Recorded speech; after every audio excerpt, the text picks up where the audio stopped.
Perkenalkan, nama saya Sarip Muhammad Rizal. Jadi, adapun pembahasan pada video kali ini ialah yang pertama kami akan membahas tentang rencana tata bangunan dan lingkungan, dan yang kedua kami akan membahas tentang zonasi dan pengelolaan kawasan rencana. Adapun visi, misi, dan tujuan perencanaan kelompok kami yaitu pertama, misi kami menciptakan kawasan transit yang berbudaya dan nyaman. Dan misi dalam konsep perencanaan kami yaitu menata dan membangun kembali untuk melengkapi sarana dan prasarana utama, serta pendukung kegiatan kawasan yang berbasis ramah lingkungan dan memiliki daya tarik terhadap masyarakat luas maupun sekitar. Yang kedua, misi kami menciptakan suasana yang aman, nyaman, dan menarik. Dan yang ketiga, misi kami membangun kawasan transit sekaligus sebagai destinasi wisata berkearifan lokal yang dikelola bersama masyarakat. Dan berikut ini adalah tujuan kami memilih konsep mixed green local transit pada kawasan Transit Spadio. Perkenalkan, nama saya Muhammad Syahid Kafihira, NIM D10911181014. Berikut perumusan konsep pengembangan struktur peruntukan lahan. Peruntukan lahan terbagi menjadi dua, makro dan mikro. Peruntukan lahan makro yaitu rencana alokasi penggunaan dan pemanfaatan lahan pada suatu wilayah tertentu yang juga disebut dengan tata guna lahan. Adapun peruntukan lahan makro tersebut dibagi menjadi beberapa bagian. Yang pertama, perumahan Angkasa Pura Village, yang kedua Meswara, yang ketiga masjid, yang keempat hotel dan resort, yang kelima jasa, yang keenam perdagangan, yang ketujuh spot foto, dan yang kedelapan adalah RTH atau ruang terbuka hijau. Berikutnya adalah peruntukan lahan mikro. Peruntukan lahan mikro yaitu peruntukan lahan yang ditetapkan pada skala keruangan yang lebih rinci, termasuk secara vertikal, berdasarkan prinsip keragaman yang seimbang dan saling menentukan. Peruntukan lahan mikro terbagi menjadi beberapa blok. Yang pertama, perumahan, yang isinya adalah rumah tunggal besar, rumah couple, rumah tunggal kecil, posatpam, dan meswara. Berikutnya adalah RTH. RTH terbagi menjadi beberapa bagian, yaitu taman anak, spot foto, fitness, outdoor, WC umum, dan PKL. Berikutnya adalah perdagangan dan jasa. Perdagangan dan jasa terbagi menjadi berbagai subblok atau bagian. Yang pertama, hotel, shopping center, pusat souvenir, food court, ATM center, pusat informasi, dan WC umum. Berikutnya adalah peribadatan. Peribadatan di sini hanya satu, yaitu masjid. Berikutnya adalah area parkir. Pada area parkir terdapat pos parkir. Saya Retno Indraningrum di sini akan menjelaskan materi tentang intensitas pemanfaatan lahan. Intensitas pemanfaatan lahan merupakan sebuah tingkat alokasi dan distribusi luas lantai maksimum bangunan terhadap lahan atau tapak peruntukannya. Pada kawasan perencanaan yang berada di dekat dengan Bandara Supadio, ini memiliki luas kurang lebih 9,77 hektar area, di mana kawasan ini terletak di Desa Aranglimbung, Kecamatan Sungai Raya, Kabupaten Kuburaya. Berdasarkan hasil analisis yang telah dilakukan, ini merujuk kepada Peraturan Daerah Nomor 2 Tahun 2008 tentang pengendalian kawasan keselamatan operasi penerbangan dan kawasan kebisingan Bandar Udara Supadio Pontianak, serta Peraturan Menteri ATR BPN Nomor 16 Tahun 2017 tentang pedoman pengembangan kawasan berorientasi transit. Kemudian, berdasarkan hasil analisis yang telah dilakukan sebelumnya dengan kawasan studi, didapatlah sebuah konsep pengembangan rencana, yang dimana dalam konsep pengembangan rencana ini terdapat 6 blok yang memiliki peraturan dan ketentuannya masing-masing. Seperti yang dapat dilihat oleh teman-teman, setiap blok pada kawasan perencanaan memiliki peraturannya masing-masing. Seperti pada perdagangan dan jasa 1 memiliki KDB 70%, KLB 9%, KDH 10%, dan maksimal lantai 9 lantai. Kemudian terdapat juga blok ruang terbuka hijau yang memiliki KDB hanya 10% saja. Kenapa hanya 10%? Karena pada ruang terbuka hijau lebih didominasi oleh pohon-pohon dan tanaman-tanaman hijau, sehingga koefisien dasar hijaunya lebih tinggi daripada KDB, yaitu memiliki KDH 85%.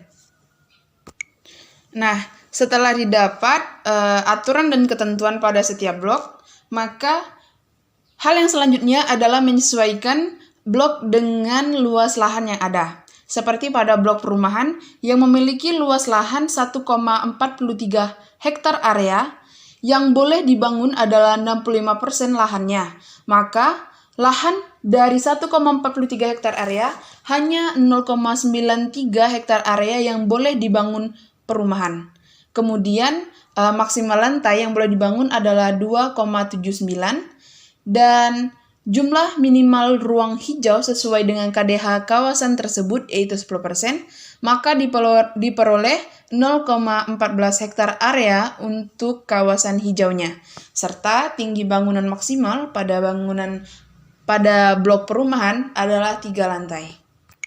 Dan juga dapat dilihat pada RTH, ini memiliki KDB jika di situ ingin dibangun sebuah bangunan, maka lahan yang boleh dibangun adalah 0,35 hektar dari luas lahan untuk RTH yaitu 3,52 hektar area. Kemudian jumlah daerah hijaunya pada kawasan RTH ini adalah 3,01 dan maksimal lantai yang boleh dibangun adalah 0,35 serta tinggi bangunan pada blok RTH ini adalah 1 lantai. Nama saya Della Metri Astari, NIM 16, akan membahas tentang aspek ruang terbuka hijau. Kemudian untuk arahan dan pengembangan konsep pada aspek ruang terbuka hijau, yang pertama terdapat peta sistem ruang terbuka, yang mana pada kawasan perencanaan hal ini dibagi menjadi 2. Yang pertama, sistem ruang terbuka pribadi pada gambar 1, yaitu kepemilikan dan aksesibilitas juga pribadi sehingga hanya dapat diakses pemilik atau pihak tertentu, yang mana pada sistem ruang terbuka pribadi ini merupakan kawasan perumahan Angkasa Pura II Village. Kemudian pada gambar kedua yaitu sistem ruang terbuka umum, yang mana kepemilikan dan aksesibilitas publik, yaitu bersifat terbuka, bebas, dan mudah diakses. Kemudian slide selanjutnya terdapat peta area jalur hijau. Pada gambar 1 diberikan vegetasi berupa tanaman bougainville yang berfungsi selain sebagai estetika juga sebagai penyerap polusi udara karena posisinya yang berhadapan langsung dengan jalan arteri Supadio. Kemudian pada gambar kedua diberikan vegetasi berupa tanaman kembang sepatu yang berfungsi sebagai peredam kebisingan. Maka dari itu tanaman kembang sepatu ini diletakkan pada daerah kawasan perumahan Angkasa Pura II Village. Kemudian pada gambar ketiga diberikan vegetasi berupa pohon palem yang memberikan kesan tegas dan pengarah, yaitu terletak pada sepanjang jalan Adi Sucipto. Slide selanjutnya, pada gambar pertama diberikan vegetasi berupa pohon cemara pada gerbang masuk, itu sebagai fungsi pengarah dalam kawasan perencanaan ke depannya. Kemudian pada gambar kedua diberikan vegetasi tanaman berupa tanaman bambu yang berfungsi sebagai estetika, yang mana tanaman bambu ini disusun secara linear melapisi tembok kawasan. Kemudian pada gambar ketiga diberikan vegetasi tanaman berupa pohon flamboyan sebagai estetika dan juga sebagai pengarah pada jalur pedestrian di dalam kawasan. Kemudian slide selanjutnya, peta sistem pepohonan dan juga tata hijau. Pada gambar 1 dan 2 diberikan vegetasi pohon angsana, yaitu berfungsi sebagai peneduh pada kawasan perdagangan dan jasa. Yaitu pada gambar pertama, pohon angsana terletak pada kawasan hotel, dan sedangkan pada gambar kedua, pohon angsana terletak pada kawasan food court. Nah, selain pohon angsana terdapat pada kawasan perdagangan dan jasa, pohon angsana juga terdapat pada area parkir, karena di konsep perencanaan ini kawasan parkir diusung untuk konsep yang terbuka tanpa atap, sehingga dengan adanya vegetasi pohon angsana ini sebagai peneduh dapat meminimalisir cahaya matahari yang langsung mengenai kendaraan. Saya, Asri Dian Utami, akan menjelaskan terkait perumusan konsep pengembangan tata bangunan. Dalam konsep pengembangan penataan bangunan, kawasan akan dibagi menjadi 4 blok lingkungan yang dibatasi oleh jalan dalam kawasan. Blok 1 terletak di timur yang berhadapan dengan Jalan Arteri Supadio dengan peruntukan lahan sebagai RTH. Blok 2 terletak di barat yang berhadapan dengan Jalan Adi Sucipto dengan peruntukan lahan sebagai perumahan dan RTH. Blok 3 terletak di tengah kawasan bagian selatan dengan peruntukan lahan perdagangan jasa dan peribadatan. Blok 4 terletak di tengah kawasan bagian utara dengan peruntukan lahan, perdagangan jasa, dan RTH. Selanjutnya, konsep pengembangan pengaturan bangunan. Kawasan perencanaan akan dibangun sebagai kawasan transit, maka untuk mendukung program tersebut di kawasan perencanaan akan dibangun fasilitas yang menunjang kegiatan transit. Konsep pengembangan bangunan dapat dilihat dengan gambar ini. Dalam konsep pengaturan bangunan, akan dibangun bangunan dengan fungsi sebagai fungsi hunian, fungsi usaha, dan fungsi lainnya seperti peribadatan dan parkir. Lahan yang berfungsi sebagai hunian akan dibangun sebuah komplek perumahan untuk staf Angkasa Pura II dan Meswara. Perumahan Angkasa Pura II terdiri dari satu rumah tunggal besar dengan luas 490 meter persegi, satu rumah tunggal sedang dengan luas 210 meter persegi, 8 rumah kopel dengan luas perbangunan 210 meter persegi, satu pos satpam dengan luas 9 meter persegi, satu meswara dengan luas 240 meter persegi, dan parkir meswara dengan luas 100 meter persegi. Orientasi bangunan dalam fungsi hunian beberapa menghadap ke Jalan Arteri Supadio atau menghadap barat dan Jalan Adi Sucipto atau menghadap timur, mengikuti sirkulasi dalam kawasan. Ketinggian lantai bangunan dalam fungsi hunian ini terdiri dari satu lantai. Lahan dengan fungsi usaha terdapat aktivitas kegiatan perdagangan dan jasa, maka untuk mendukung kegiatan tersebut akan dibangun satu buah hotel dengan luas 2.750 meter persegi dengan tinggi bangunan 5 lantai. Lantai 1 digunakan sebagai parkir basement. Satu pos satpam dengan luas 9 meter persegi, bangunan tidak bertingkat. Satu bangunan pusat informasi dengan luas 200 meter persegi, bangunan tidak bertingkat. Satu ATM Center dengan luas 27 meter persegi, bangunan tidak bertingkat. Satu bangunan shopping center dengan luas 1.000 meter persegi, bangunan terdiri dari 2 lantai. Satu pusat oleh-oleh dengan luas 1.500 meter persegi dengan tinggi 2 lantai.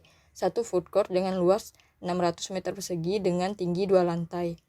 Arah hadap bangunan ada yang menghadap ke Jalan Adi Sucipto atau menghadap ke arah barat dan ada yang menghadap ke utara. Bangunan hotel akan dibangun dengan hotel berbasis bintang 3. Lahan dengan fungsi sebagai peribadatan akan dibangun satu buah masjid dengan luas 540 meter persegi yang terdiri dari 2 lantai dengan arah hadap bangunan ke Jalan Adi Sucipto atau menghadap ke timur. Di peruntukan lahan sebagai RTH, terdapat tempat untuk mendukung aktivitas di RTH seperti taman bermain, fitness outdoor, lapak PKL, WC umum, dan kantor airnaf serta gazebo. Lapak PKL akan dibuat dengan box kontainer sebanyak 5 buah, kantor airnaf sebanyak 1 bangunan, dan gazebo sebanyak 2 bangunan. Fitness outdoor diperuntukkan untuk masyarakat umum yang ingin berolahraga. Taman bermain diperuntukkan untuk tempat bermain anak-anak. WC umum diperuntukkan untuk masyarakat yang ingin membuang air besar saat berada di dalam kawasan.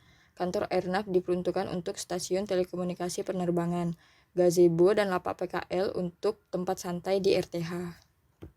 Ketinggian bangunan untuk lapak PKL, kantor airnaf, dan gazebo adalah 1 lantai atau tidak bertingkat. Perkenalkan, nama saya Natalia Ursula. Saya akan menjelaskan mengenai perumusan konsep pengembangan sistem sirkulasi dan jalur penghubung. Yang pertama ialah sistem jaringan jalan dan pergerakan. Pada kawasan akan dibangun jalan lingkungan sebagai jalan utama dalam tapak dengan lebar 700 cm dan terdapat jalur sepeda selebar 125 cm. Selain itu, terdapat pembangunan jalan lingkungan sebagai jalan untuk mengakses hotel, parkir, dan perumahan Angkasa Pura II dengan lebar jalan 600 cm. Ini merupakan gambar untuk menampang jalan pada rencana di kawasan. Selain pembangunan jalan lingkungan, pada kawasan akan dibangun 2 gapura, yakni gapura dengan fungsi jalur masuk terdapat pada Jalan Arteri Supadio dan gapura dengan 2 fungsi untuk jalur masuk dan keluar terdapat di Jalan Adi Sucipto. Pada kawasan juga akan dibangun bundaran kendaraan dengan diameter 4.500 cm dengan lebar jalur lingkar 930 cm yang terdapat di jalan utama dalam tapak. Yang kedua merupakan sistem sirkulasi kendaraan. Pada kawasan, kendaraan pribadi baik berupa sepeda motor, mobil maupun pickup, kendaraan pelayanan lingkungan seperti pengangkut sampah, pengangkut barang, ambulan, pemadam kebakaran, kendaraan informal seperti ojek, bus, dan taksi dapat mengakses jalan di dalam tapak. Adapun pergerakan keluar masuk kendaraan dari Jalan Arteri Supadio memiliki dua pilihan, sedangkan pergerakan keluar masuk dari Jalan Adi Sucipto hanya memiliki satu pilihan. Yang ketiga merupakan sirkulasi pejalan kaki dan sepeda.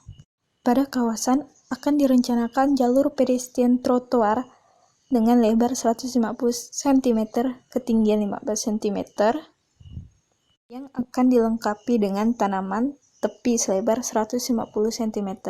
Pedestrian non-trotoar juga akan dibangun di kawasan rencana yang terletak di dalam blok perdagangan dan jasa, kemudian di blok RTH, dengan dilengkapi fasilitas pelengkap seperti bangku jalan dan sebagainya.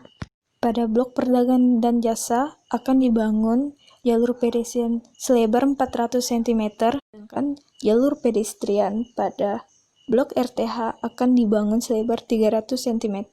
Pada kawasan juga akan dibangun bundaran taman dengan diameter 300 cm dan akan disediakan jalur penyeberangan zebra cross sebagai penghubung antar kawasan dengan lebar 250 cm.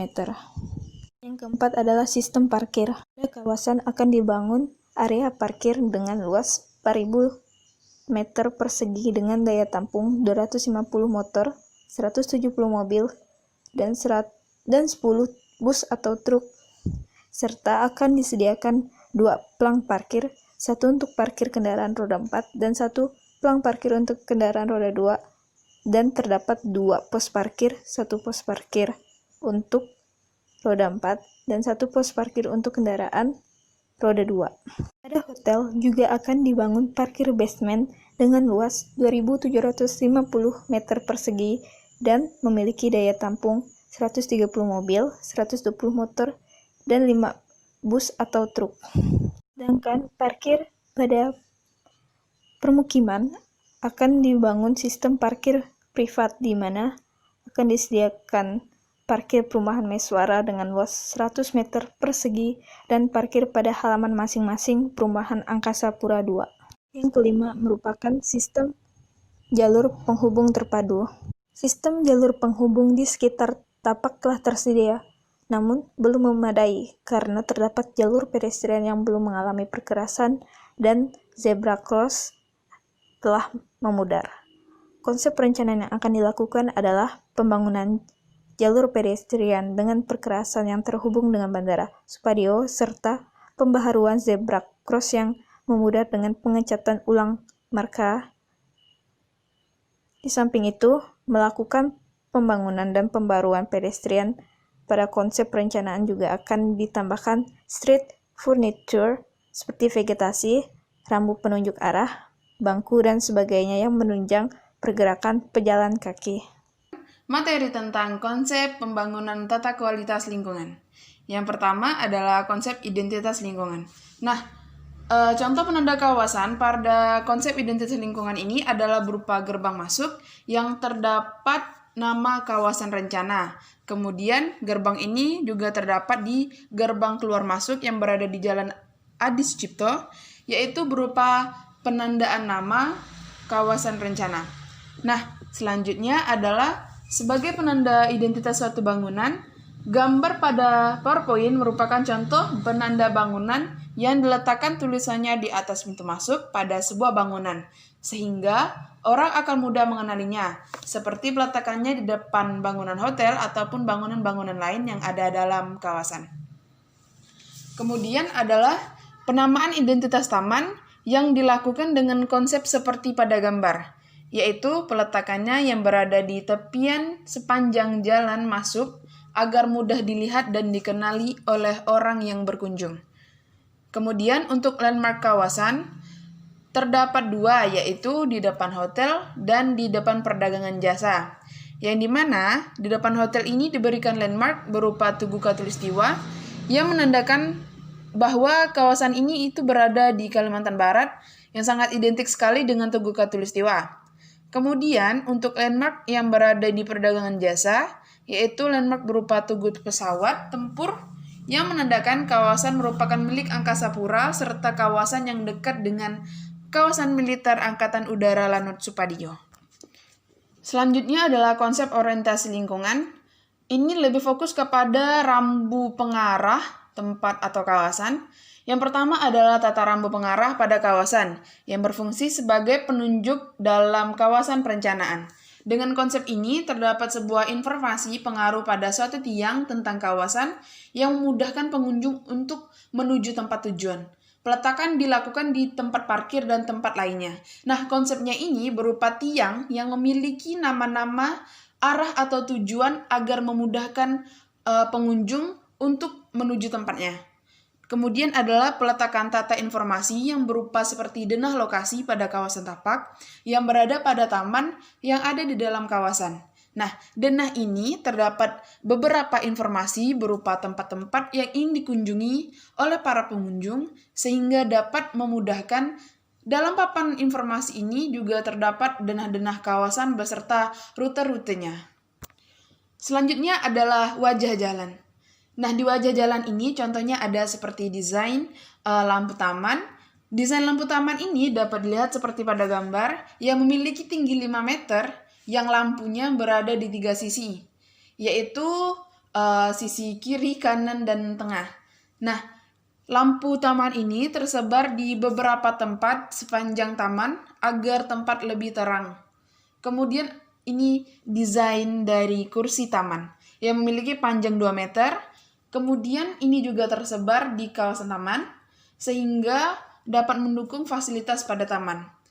Kursi taman ini juga diletakkan sekitar memiliki jarak 10 meter. Kemudian desain lampu dengan besar 30 cm yang berada di tembok pembatas antara kawasan perencanaan dengan lingkungan sekitar. Nah, desain ini peletakannya diletakkan antara rumpun-rumpun bambu. Selanjutnya adalah contoh tempat sampah. Nah, untuk contoh tempat sampah ini itu akan diberikan dalam 2 jenis, yaitu satu tempat sampah untuk jenis sampah organik dan jenis sampah anorganik. Dengan konsep ini, agar lebih memudahkan masyarakat dalam membuang sampah sesuai dengan jenis sampahnya, karena nantinya pada saat dibuang ke TPA, itu lebih mudah dalam pengolahannya. Kemudian ada desain lampu jalan yang memiliki tinggi 8 meter, yang dimana desain lampu jalan ini memiliki 2 arah ataupun 2 cabang, sisi kiri atau sisi kanan, yang diletakkan di sepanjang jalan berjarak sekitar 10 meter. Selanjutnya adalah jalur pedestrian. Untuk jalur pedestrian sendiri dapat dilihat pada gambar. Ini diletakkan di dekat taman yang berada di Jalan Adi Sucipto maupun Jalan Arteri Supadio. Selanjutnya adalah papan reklame. Nah, untuk papan reklame sendiri, ini mengusung tema lebih modern yang diletakkan beberapa tempat seperti papan reklame digital yang terdapat di 3 tempat. Papan reklame ini juga akan menunjang dalam hal pemasukan untuk kawasan perencanaan. Selanjutnya adalah elemen papan reklame modern. Ini diletakkan dalam kawasan yang cukup mudah memakan tempat dan tidak membanyak makan ruang, karena dalam satu papan reklame ini dapat mencakup lebih banyak merek untuk diiklankan. Selanjutnya adalah rambu-rambu lalu lintas. Untuk rambu-rambu lalu lintas sendiri ini diletakkan di beberapa tempat sesuai dengan aturan-aturan ada agar masyarakat lebih mudah dalam mengunjungi kawasan perencanaan ini. Dapat dilihat seperti di gambar, persebaran dari rambu-rambu lalu lintas dalam kawasan maupun di luar kawasan yang berada dekat sekitar kawasan perencanaan. Selanjutnya adalah ini merupakan persebaran-persebaran dari peta rencana sistem informasi, kemudian terdapat peta rencana perabot jalan, bisa dilihat. Berikutnya saya akan menjelaskan perumusan konsep pengembangan sistem prasarana dan utilitas lingkungan pada kawasan rencana kami. Yang pertama, sistem jaringan air bersih, di mana dalam konsep pengembangan yang akan dilakukan oleh kami, sistem jaringan air bersih ialah penambahan pipa tersier PDAM di lokasi perencanaan tapak, di mana peletakannya di hotel, perdagangan, taman, musola atau masjid, dan kawasan perumahan. Pipa yang digunakan adalah pipa PVC karena memiliki daya tahan korasi serta biaya instalasinya rendah. Selain penyediaan PDAM, kami juga menyediakan 2 titik sumur bor, di mana memiliki daya tampung 1000 liter. Proses pengelolaan air sumur ini pada kawasan tapak dengan menggunakan filter penyaringan air sumur. Satu penampungan air sumur ini dapat memenuhi kebutuhan sekitar 22 orang pengguna per harinya. Jadi di sekeliling sumur akan dibuat dari bahan kedap air selebar minimal 1,20 meter dan pipa selubung sumur terbuat dari lantai kedap air. Berikut ini adalah peta persebaran air bersih yang akan kami rencanakan. Berikutnya sistem jaringan persampahan, di mana dalam konsep kami akan menempatkan satu tempat pembuangan sampah dengan dimensi 2 meter kubik di jalur keluar masuk bagian timur lokasi tapak, dekat dengan Jalan Adi Sucipto. Hal ini bertujuan untuk memudahkan dalam proses pengangkutan ke TPS yang dimensinya lebih besar. Dan kami akan menyediakan tempat sampah beroda dengan muatan 120 liter di setiap blok dalam kawasan tapak. Berikut ini adalah peta persebaran tempat sampah yang akan kami rencanakan. Berikutnya sistem jaringan telekomunikasi. Jadi dalam perencanaan kami, konsep pengembangan yang dapat dilakukan ialah dengan mengadakan Wi-Fi di titik-titik tertentu di lokasi perencanaan. Pengembangan Wi-Fi di lokasi tapak sebanyak 7 unit dengan kapasitas 50 Mbps. Konsep pemasangan di area taman, perumahan, spot foto, hotel, dan lain-lain. Berikut ini adalah peta persebaran telekomunikasi pada kawasan tapak. Berikutnya sistem jaringan listrik. Jadi dalam rencana kami akan menyediakan 16 tiang listrik pada kawasan rencana tapak dengan jarak antar tiang listrik yaitu 50 meter. Dengan tinggi tiang listrik adalah 7 meter. Sedangkan kami juga menyediakan lampu penerangan jalan dengan banyak 69 tiang dengan tinggi lampu jalan 6 meter. Jarak antar lampu penerangan jalan adalah 30 meter. Berikut ini adalah peta persebaran listrik dan lampu jalan pada kawasan rencana tapak. Berikutnya sistem jaringan drainase. Jadi dalam konsep perencanaan kami, drainase dibuat dengan lebar 0,5 meter dan kedalaman 0,45 meter. Dengan pengerasan beton, aliran drainase terpisah dengan aliran air limbah. Toilet, sistem drainase dibuat di bawah jalur pedestrian atau jalur pejalan kaki. Berikut ini adalah peta jaringan drainase. Berikutnya, sistem jaringan air limbah, di mana pemilihan pengelolaan limbah menggunakan sistem aerob karena pengelolaan sangat mudah dan tidak perlu menggunakan lahan yang luas, serta biaya operasinya tergolong rendah. Berikut ini adalah peta persebaran IPAL pada kawasan rencana tapak kami. Berikutnya sistem jaringan pengaman kebakaran. Dalam konsep rencana kawasan tapak akan disediakan hidran dengan kontak hidran di musola, kawasan perdagangan, dan perumahan. Selain terdapat sistem pengamanan kebakaran, kami juga menyediakan penangkal petir. Hal ini untuk mencegah terjadinya bahaya dan kerugian yang disebabkan oleh sambaran petir. Penangkal petir berfungsi untuk menyalurkan listrik akibat sambaran petir menuju ke tanah. Berikut ini adalah peta persebaran pengamanan kebakaran. Berikutnya jalur evakuasi. Seperti pada peta di samping, kami akan merencanakan beberapa titik yang akan kami sediakan rambu-rambu. seperti rambu-rambu, titik kumpul, jalur evakuasi, dan lain sebagainya pada setiap bangunan dalam kawasan tapak. Berikut ini adalah skenario yang akan kami lakukan dalam perencanaan kawasan transit spadio, seperti pada layar video kali ini.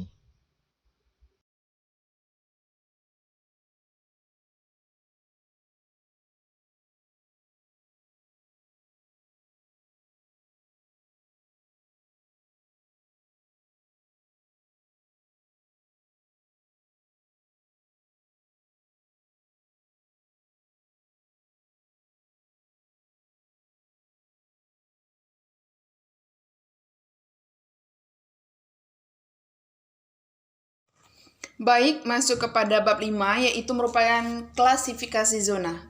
Klasifikasi zona merupakan sebuah bentuk pembagian kawasan dalam perencanaan. Nah, pada kawasan ini dibagi menjadi dua kriteria, yang berdasarkan kawasan lindung dan kawasan budidaya dengan rencana zonasi kawasan sebanyak 5 zonasi. Dimulai dari subzona kawasan lindung, ini terdapat RTH. RTH ini merupakan sebuah area memanjang yang mengelompok dan penggunaannya lebih bersifat terbuka. Ini menjadi tempat tumbuh tanaman, baik tanaman yang secara alami tumbuh sendiri pada area tersebut maupun tanaman yang sengaja ditanam pada area tersebut.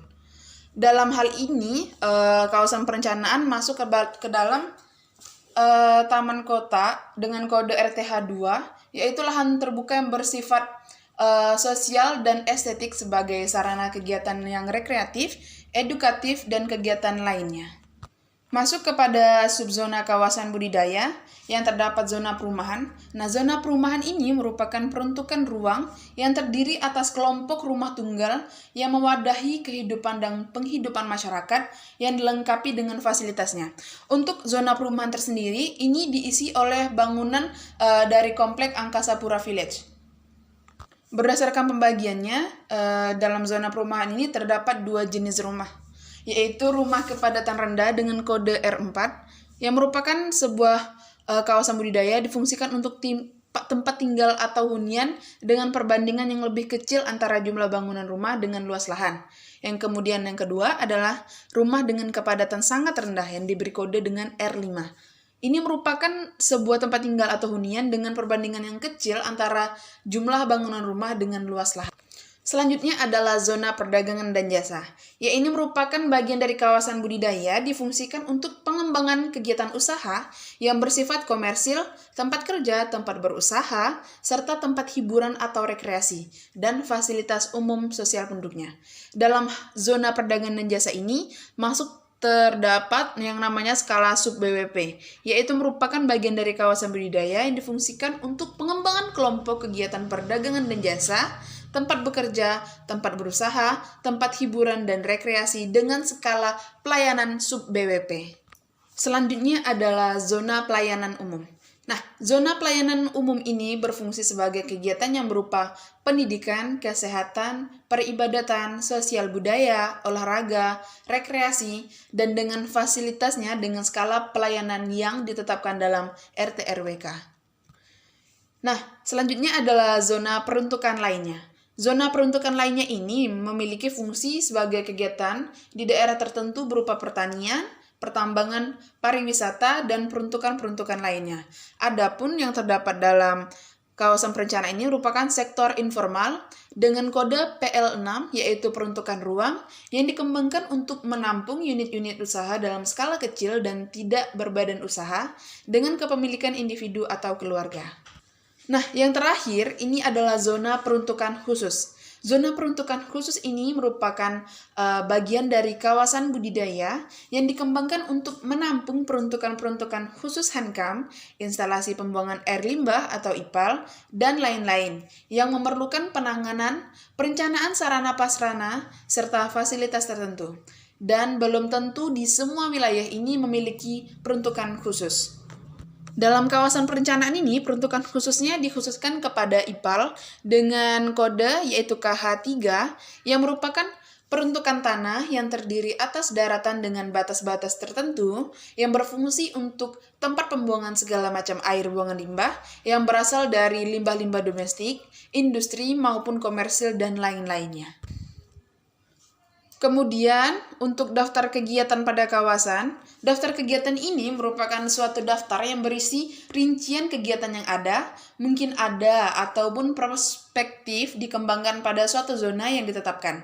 Dengan demikian, isi daftar kegiatan meliputi kegiatan yang sudah ada dan kegiatan yang potensial untuk ada di wilayah perencanaan yang terkait dengan penggunaan lahan yang ada pada kawasan perencanaan. Slide selanjutnya, aturan teknis zonasi dibuat berdasarkan tabel ITBX, yaitu dengan keterangan I diizinkan, T diizinkan bersyarat terbatas, B diizinkan bersyarat tertentu, dan X tidak diizinkan. Teruntuk kegiatan yang diberi kode T1 berarti diizinkan, namun pada saat waktu-waktu tertentu seperti pada perayaan besar dan sebagainya.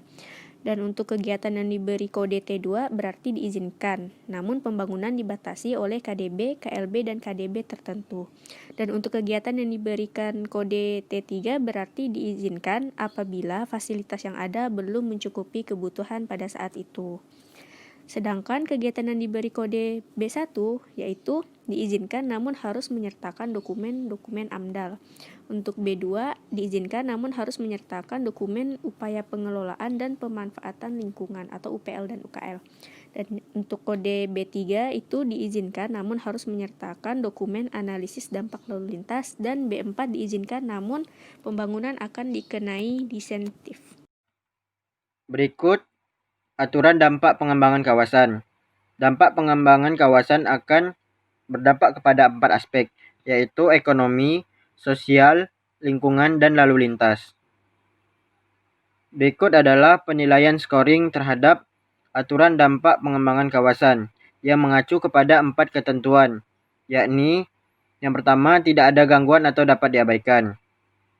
Kategori ini merupakan jenis kegiatan yang tidak mengakibatkan dampak terhadap zona-zona tertentu yang ada di kawasan studi, baik dampak secara sosial dan lingkungan.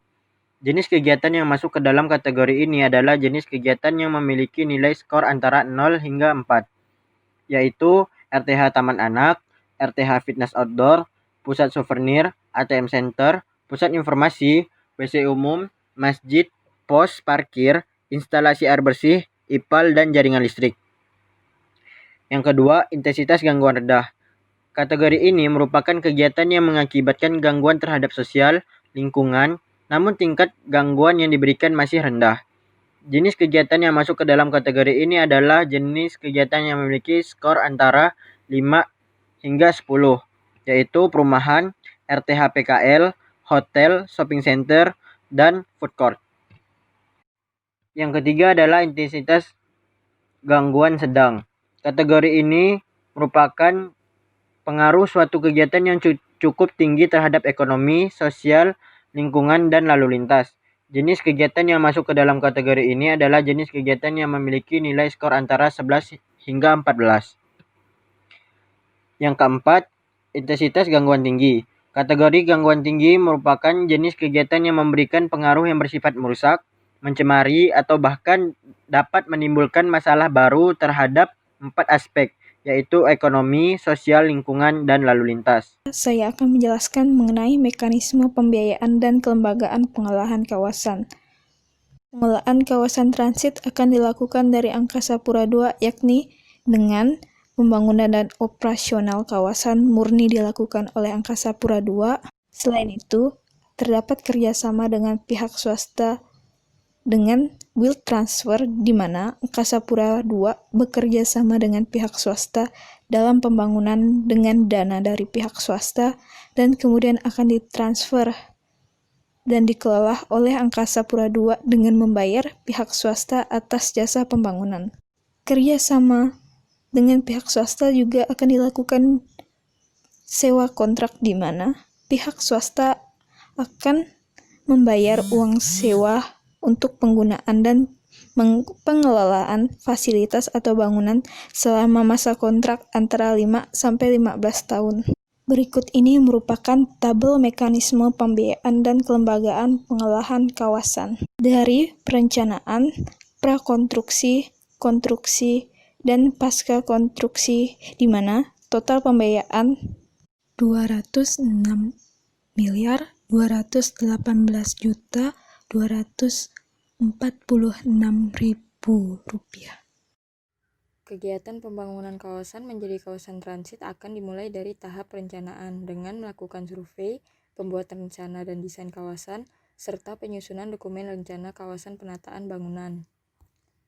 Kegiatan tersebut akan dilakukan di tahun pertama pembangunan kawasan dengan instansi pelaksana dan sumber pembiayaan oleh Angkasa Pura II dan swasta. Kemudian masuk ke tahap prakonstruksi. Dalam tahap ini, sebelum melakukan pembangunan, terlebih dahulu akan dilakukan perizinan untuk mendirikan bangunan, sosialisasi rencana ke masyarakat, pembebasan lahan yang sebelumnya terdapat bangunan di atasnya, relokasi bangunan yang sebelumnya berdiri di kawasan. Perizinan akan dilaksanakan oleh Dinas PU Kabupaten Kuburaya yang dibiayai oleh Angkasa Pura II, dilaksanakan di tahun pertama dan kedua. Sosialisasi rencana, pembebasan lahan, dan relokasi akan dilaksanakan dan dibiayai oleh Angkasa Pura II. Untuk tahun pelaksanaannya, sosialisasi akan dilakukan pada tahun kedua, pembebasan lahan pada tahun kedua dan ketiga, sedangkan relokasi pada tahun kedua, ketiga, dan keempat. Selanjutnya, tahap konstruksi. Dalam tahap ini, pembangunan mulai dilakukan. Tahap konstruksi dimulai dengan peninggian kawasan perencanaan karena kondisi existing kawasan tanahnya lebih rendah dibandingkan dengan kawasan sekitarnya. Kemudian membangun blok hunian yang terdiri dari komplek Angkasa Pura II, Meswara, dan Posatpam. Pembangunan blok perdagangan dan jasa yaitu dengan membangun satu hotel, satu Posatpam, satu shopping center, satu pusat oleh-oleh, satu food court, satu ATM center, satu pusat informasi, satu pos parkir, dan parkiran. Pembangunan blok sarana pelayanan umum yaitu membangun satu masjid dan fitness outdoor. Pembangunan RTH yaitu membangun taman kota, taman anak, danau, WC umum, dan kantor Airnav. Pembangunan lapak PKL berupa box kontainer. Pembangunan jaringan pergerakan yaitu membangun jalan baru, bundaran, jalur pedestrian, dan jalur sepeda. Pembangunan prasarana dan utilitas lingkungan yaitu pembangunan penyediaan listrik, drainase, TPS, jaringan telekomunikasi, dan jaringan air bersih dan IPAL. Peninggian kawasan dilaksanakan oleh Dinas PU Kabupaten Kuburaya dan Angkasa Pura II, dibiayai oleh Angkasa Pura II dan dilakukan pada tahun ketiga dan keempat. Pembangunan blok hunian dilakukan oleh Dinas PU Kabupaten Kuburaya dan Angkasa Pura II, dibiayai oleh Angkasa Pura II dan dilaksanakan pada tahun kelima dan keenam.